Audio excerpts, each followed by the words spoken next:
Okay, Assalamualaikum warahmatullahi wabarakatuh. Nama saya Muhammad Anik Syazwan bin Muhammad Samiza. Nombor pendaftaran saya C17A0101. Hari ini saya akan bentangkan mengenai latihan industri yang saya jalankan di sebuah syarikat Amira Grafik.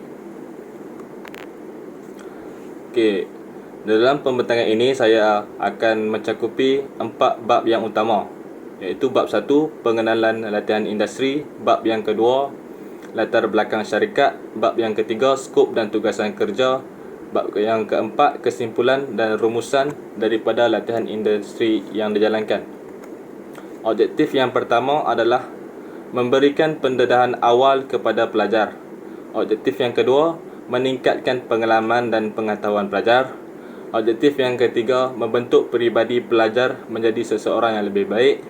Objektif yang keempat daripada latihan industri ini, menimbulkan kesedaran dan meningkatkan minat pelajar terhadap bidang yang dipilih.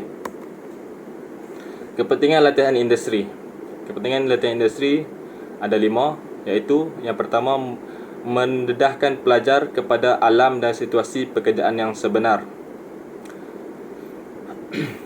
Pelajar dapat mengetahui mengenai cara dan sistem sebuah syarikat yang dijalankan. Yang kedua adalah pelajar dapat mengaitkan teori yang dipelajari kepada praktikal yang sebenar, iaitu mengikut bidang masing-masing. Kepentingan yang ketiga adalah membina peribadi yang baik. Sebagai contoh, jujur, amanah, tepati masa, berdisiplin. Jadi pelajar dapat mengambil kepentingan ini daripada latihan industri yang dijalankan. Kepentingan yang keempat adalah menambah pengetahuan dan pengalaman kepada pelajar. Ini mengikut bidang masing-masing. Kepentingan yang kelima adalah membina dan mengukuhkan hubungan yang baik antara majikan dan pelajar. Pelajar dapat menawarkan skill ataupun pengetahuan kepada organisasi, dan majikan dapat memerlukan bantuan daripada pekerja. Bab 2, latar belakang syarikat. Ini adalah ringkasan kepada peranan syarikat Amira Grafik. Merupakan director kepada creative director, art director dan designer kepada ilustrasi dan web designer, developer kepada brand identity dan content developer. Ini adalah peranan ataupun core servis yang ditawarkan oleh syarikat Amira Grafik. Yang pertama adalah graphic design. Apa yang saya pelajari adalah untuk menghasilkan sesebuah design, kita perlu study dulu, iaitu apakah study dulu macam mana audience kita, pelanggan macam mana, dan macam mana kita nak hasilkan sesebuah graphic design tu. Kita perlu lihat kepada previous graphic design dan mencari dalam kepelbagaian graphic design agar menarik dan lebih graphic design yang kita hasilkan lebih message yang kita ingin sampaikan dapat disampaikan. Yang kedua adalah video production. Syarikat Amira Grafik juga menawarkan servis video production. Video production ni macam biasa, syarikat sebelum menghasilkan video, kita perlu menghasilkan storyline, menghasilkan storyboard dan sebagainya untuk menghasilkan video production untuk syarikat atau pelanggan kita. Yang ketiga adalah social media content. Social media content ataupun syarikat Amira Grafik juga menawarkan servis menguruskan media sosial. Sebagai contoh, Kambing Perak Hajidin KPHD, Dix Beauty, Sahira Pre-Love Shop, dan satu lagi Asiro Legacy. Branding and marketing. Branding dan marketing. Branding dan marketing merupakan dua perkara yang berbeza namun saling berkait rapat. Branding merupakan keunikan yang terdapat kepada syarikat kita, yang membezakan kita daripada syarikat yang lain. Dan marketing merupakan cara kita memasarkan memasarkan syarikat kita. Okey, lokasi syarikat. Syarikat Amir Grafik terletak di nombor 1665 tingkat 1 Jalan Teluk Air Tawar, Taman Air Tawar Indah 13050 Batuah, Pulau Pinang. Skop dan tugasan kerja. Apa yang saya hasilkan sepanjang menjalani latihan industri adalah menghasilkan konten copywriting. Sebelum menghasilkan apa-apa design di media sosial, saya terlebih dahulu perlu menghasilkan konten copywriting, iaitu sebagai guideline untuk kita hasilkan grafik tersebut.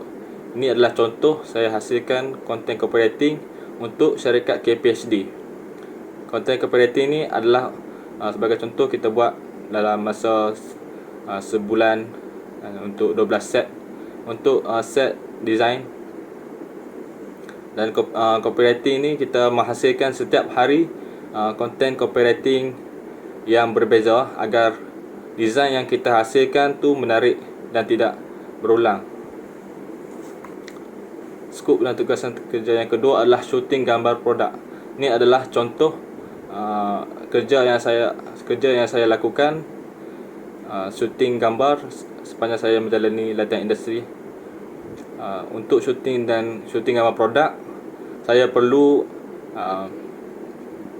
menyusun props, perlu menyusun produk untuk shooting gambar agar kelihatan menarik dan berkesan.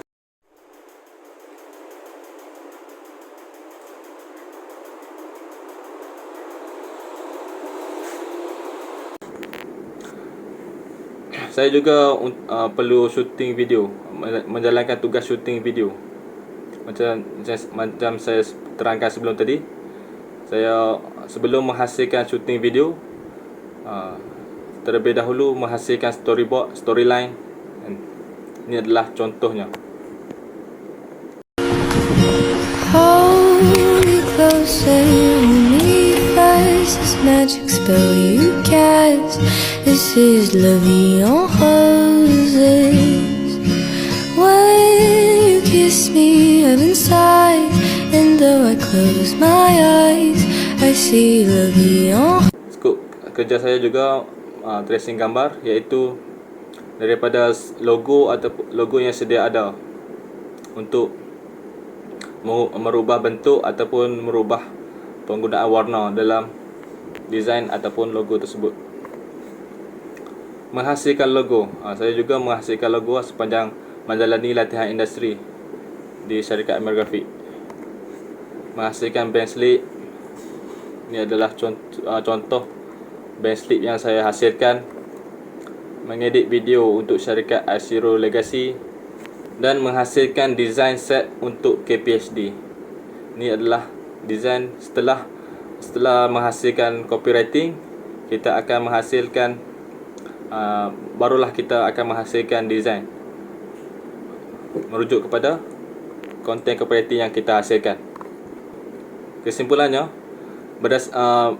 melalui latihan industri yang saya jalankan ni, terdapat banyak pengalaman dan pengetahuan yang saya peroleh. Antaranya menggunakan perisian Adobe Photoshop, Adobe Premiere Pro dan ilustrasi. Dan yang kedua, mempelajari soft skill. Soft skill ketika berkomunikasi dengan majikan, berkomunikasi dengan staff dan berkomunikasi dengan pelanggan syarikat Amir Grafik. Mempraktikkan teori reka bentuk yang saya ketahui dan diterjemahkan dalam alat pekerjaan yang sebenar. Kesimpulannya, saya berjaya mempraktikkan teori yang saya pelajari kepada alam pekerjaan yang sebenar. Sekian.